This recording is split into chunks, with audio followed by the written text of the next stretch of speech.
بسم اللہ الرحمن الرحیم. ناظرین، سرزمین ٹی وی کے پروگرام آگاہی کے ساتھ آپ کا میزبان زاہد عباس سید حاضر ہے. آج ہم ایک ادبی نشست کا اہتمام کر رہے ہیں. غالب نے کہا تھا کہ حسن فروغ شمع سخن دور ہے اسد، حسن فروغ شمع سخن دور ہے اسد، پہلے دل گداختہ پیدا کرے کوئی. تو قادر الکلامی کی جو انتہا ہے وہ شاعری ہے، اور شعر گوئی کوئی عام کام نہیں ہے. اللہ تعالیٰ نے بھی قرآن پاک میں شاعر کے لیے یہ درجہ دیا ہے کہ میں نے شاعر کے دماغ میں قوت متخیلہ پیدائشی طور پر رکھتی ہے. یعنی کسی کو شاعر بنایا نہیں جا سکتا، یہ بنا بنایا ایک قدرت کا ایک شاہکار ہے. اور شعور سے نکلنے والی یہ شعر گوئی جو ہے اس پر آج کی جو اس نئی نسل کی نمائندہ شاعرہ ہیں سیماب سحر، ان سے گفتگو کریں گے. سیماب سحر کے 3 شعری مجموعے اب تک منظر عام پر آ چکے ہیں. انہوں نے MA انگلش کیا ہے، ایجوکیشن سے وابستہ ہیں، اور شعر گوئی میں اردو میں زیادہ انہوں نے کی ہے. ان سے گفتگو کرتے ہیں. کیا حال ہے جناب؟ جی الحمدللہ. ہاں، تو کیسے آپ نے یہ آغاز کیسے ہوا شعر گوئی کا؟ یہ مطلب کوئی پری پلان نہیں تھا، کیونکہ میں تو جس گاؤں سے بلانگ کرتی ہوں، جس علاقے سے، تو میرا تو کوئی نہ کوئی بیک گراؤنڈ ہے، نہ کوئی ایسی چیز کہ میرا کوئی ماحول ادبی ہو. نیچرل ہی تھا. بس وہ کہہ لیں کہ حادثاتی طور پہ میں اس طرف آ گئی کہ ایک کہہ لیں تعلیمی چوٹ.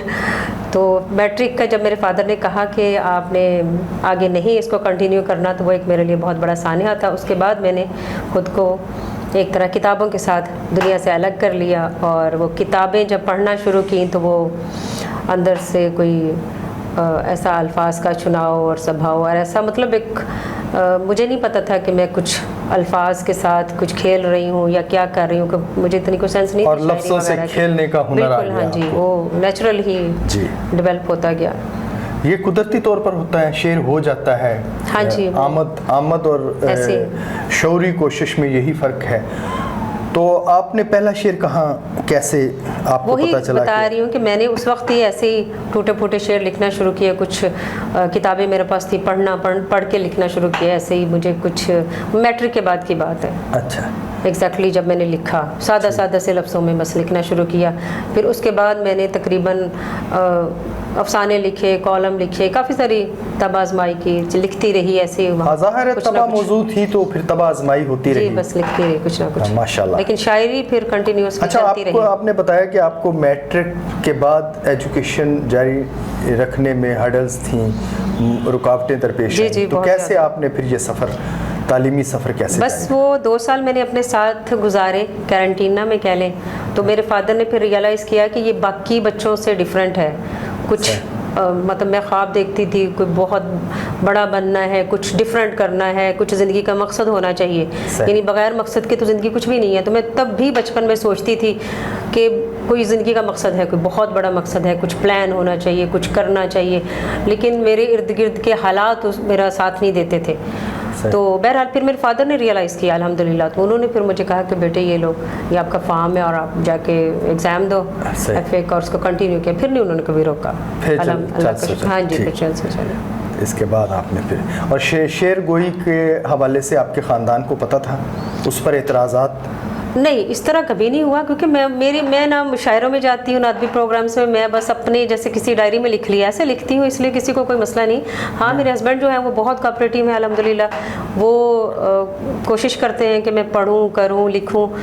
وہ اچھا، یہ کہہ سکتی ہیں کہ آپ کی اندر کی شاعرہ کو جو اس طرح آشکار کرنے میں آپ کے شوہر مطلب انہوں نے بھی ہیلپ کیا مجھے. جی بالکل ان کی ہیلپ. تو یہ بہت اچھی بات ہے ماشاءاللہ. میرے بڑے جیٹھ ہیں وہ شاعر ہیں, 2-3 ان کے کزنز ہیں وہ شاعر ہیں, ماحول تو مل ہمارا گیا. ادبی ماحول ہے, مطلب سسرال میں ہے ماشاءاللہ. وہ میرے ہسبینڈ بھی ادبی ذوق رکھتے ہیں, تو ادھر ماشاءاللہ اچھا ماحول ہے. ماشاءاللہ. تو آپ کی 3 کتابیں آ چکی ہیں. جی. پہلی کتاب کے حوالے میں, اور یہ کس طرح آپ نے پھر پبلیکیشن کی طرف کیسے آئیں, آپ کو کزن ہی تھے میرے ہسبینڈ کے, تو انہوں نے ایک تو بک شائع کی تھی, انہوں نے مٹیریل لے کے مجھے کہا کہ میں اس کو چھپوا دیتا ہوں, تو وہ اس طرح ہوا. اب بھی مطلب دوستی تھے, تو انہوں نے, مطلب میرا کوئی انٹرسٹ نہیں تھا کتابیں چھپوانے میں بھی, یہ بھی ادھر ادھر سے دوستوں یا فیملی والوں کا ہی تھا کہ چلیں چھپوا لیں, آپ کے پاس ہے میٹیریل اتنا, تو بس اس طرح ہوا ہے اتفاقاً, دوستوں کی کہہ لیں, اس میں زیادہ کنٹریبیوشن ہے. تو اب آپ سنا ہے کہ آپ نے وہاں شاعرات اور لکھنے والی جو نئی نسل ہے اس کی موٹیویشنل طور پر آپ کام کر رہی ہیں. اسی کی, ہاں جی بالکل, میرا اس وقت یہی پلان ہے باہر آنے کا. جڑامالہ ایک چھوٹا سا شہر ہے, وہاں پہ ابھی کالج وغیرہ میں مجھے, گرلس کالج میں اسپیشلی جب میں جاتی ہوں, مدعو کرتے ہیں بطور چیف گیسٹ, تو وہاں بچیوں کو میں نے دیکھا بہت شوق ہے وہاں کی, لیکن وہی بات ہے کہ ماحول نہیں ہے خواتین کے لیے, کوئی ایسا پلیٹ فارم نہیں ہے. ادبی حوالے سے ہمارے وہاں پہ کوئی خواتین سامنے نہیں ہے, کوئی ایک بھی.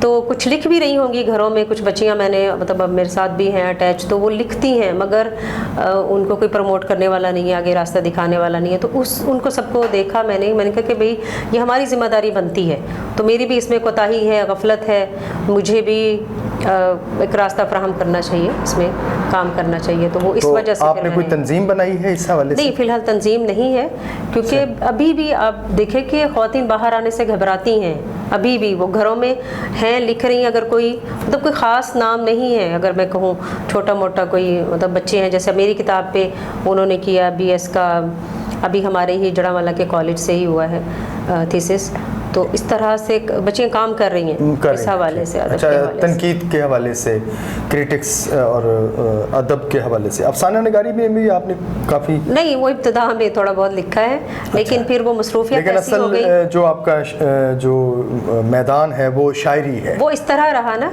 کہ وہ جلدی لکھ ہو جاتی ہے شاید.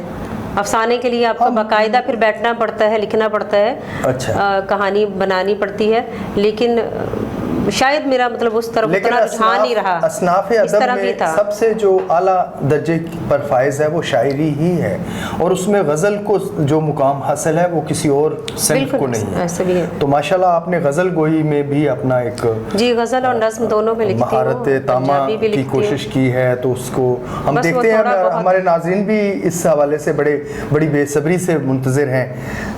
تو سیماب سحر سے ہم ان کا کلام بزبان سیماب سحر سننا پسند کریں گے. ناظرین, سیماب سحر سے ان کا تازہ کلام سنتے ہیں, آئیے. جی آپ کی اجازت سے. یوں زندگی نے تھکا دیا ہے کہ سانس لینا محال جیسے. واہ, یوں زندگی نے تھکا دیا ہے کہ سانس لینا محال جیسے. تھکن سے الجھے ہوئے ہیں رستے, کوئی پرندہ نڈھال جیسے. واہ واہ واہ. ہزار مصرے چھپے ہوئے ہیں تمہارے لہجے کی سادگی میں. ہزار مصرے چھپے ہوئے ہیں, مصرے چھپے ہوئے ہیں تمہارے لہجے کی سادگی میں. تمہارا چہرہ کتاب جیسا, تمہاری آنکھیں سوال جیسے. واہ واہ واہ, تمہاری آنکھیں سوال جیسے. بہت شکریہ. کھلا ہے یہ بھی خیال گاہوں میں رقص کرتی تمازتوں سے. واہ. گزر گئی ہے کسی کی تنہا کہیں پہ شام وصال جیسے. واہ واہ واہ. یہ کون سمجھے مسافروں کی حقیقتوں کا فسانہ ہے کیا. یہ کون سمجھے مسافروں کی حقیقتوں کا فسانہ ہے کیا. ادھورا رستہ پہن رہا ہو قدم قدم پر ملال جیسے. واہ واہ. کوئی دلاسا پہن رہا ہو قدم قدم پر ملال جیسے. کوئی دلاسا, کوئی تسلی, کوئی تشفی, کوئی مدارت. واہ. کہیں سے کوئی دلاسا, کوئی تسلی, کوئی تشفی, کوئی مدارت. کہیں سے کوئی جو پرسا آیا بھٹکتا گویا خیال جیسے. روایتوں کی امین لڑکی خلوص تیرا بجا ہے لیکن. روایتوں کی امین لڑکی خلوص تیرا بجا ہے لیکن.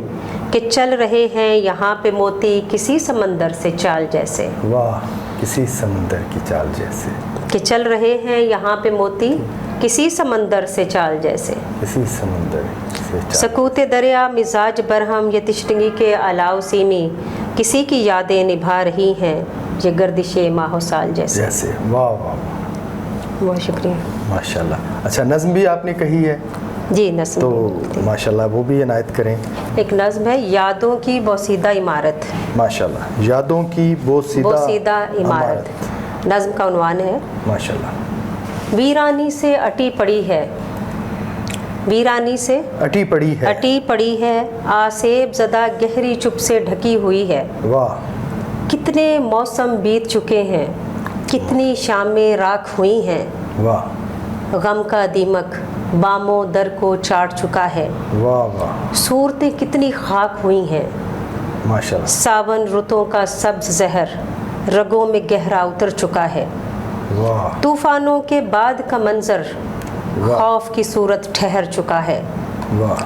دیواروں پر ٹنگی تصویریں بوڑھی ہو چکی ہیں. کرنوں کا فسوں ان کے چہروں پہ ثبت ہے.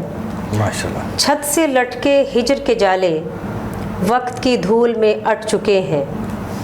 دل کے خانے کئی حصوں میں بٹ چکے ہیں. زخم جگر کو کسی مسیحا کی آس نہیں اب. آتے جاتے موسموں کی سرد مہری نے دروازوں پر ہمیشہ کے لیے قفل جما دیے ہیں.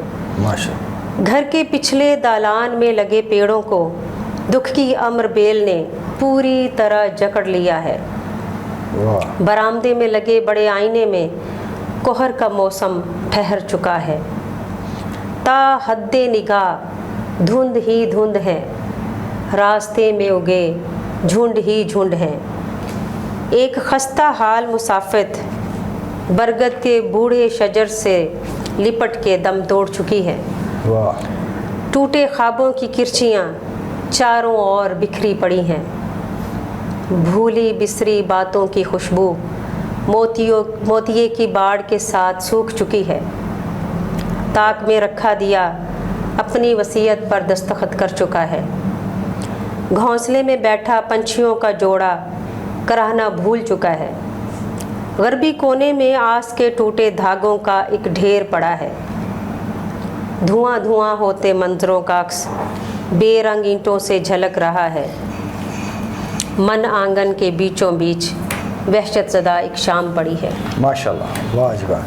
یہ ہیں جی ناظرین سیماب سحر سیمی جنہوں نے اپنے کلام سے ہمیں مستفید کیا ہے اور ماشاءاللہ انہوں نے جڑا والا جیسے ایک چھوٹے سے شہر سے بلکہ گاؤں سے اپنی ادبی سرگرمیوں کا آغاز کیا اور وہ اب لاہور کے حلقوں میں ایک جانی پہچانی شخصیت بن کر ابھر رہی ہیں. ان سے پھر کلام سنتے رہیں گے. اس کے ساتھ ہی سرزمین کے پروگرام آگاہی سے زاہد عباس سید کو اجازت دیجیے. اللہ حافظ. بہت شکریہ.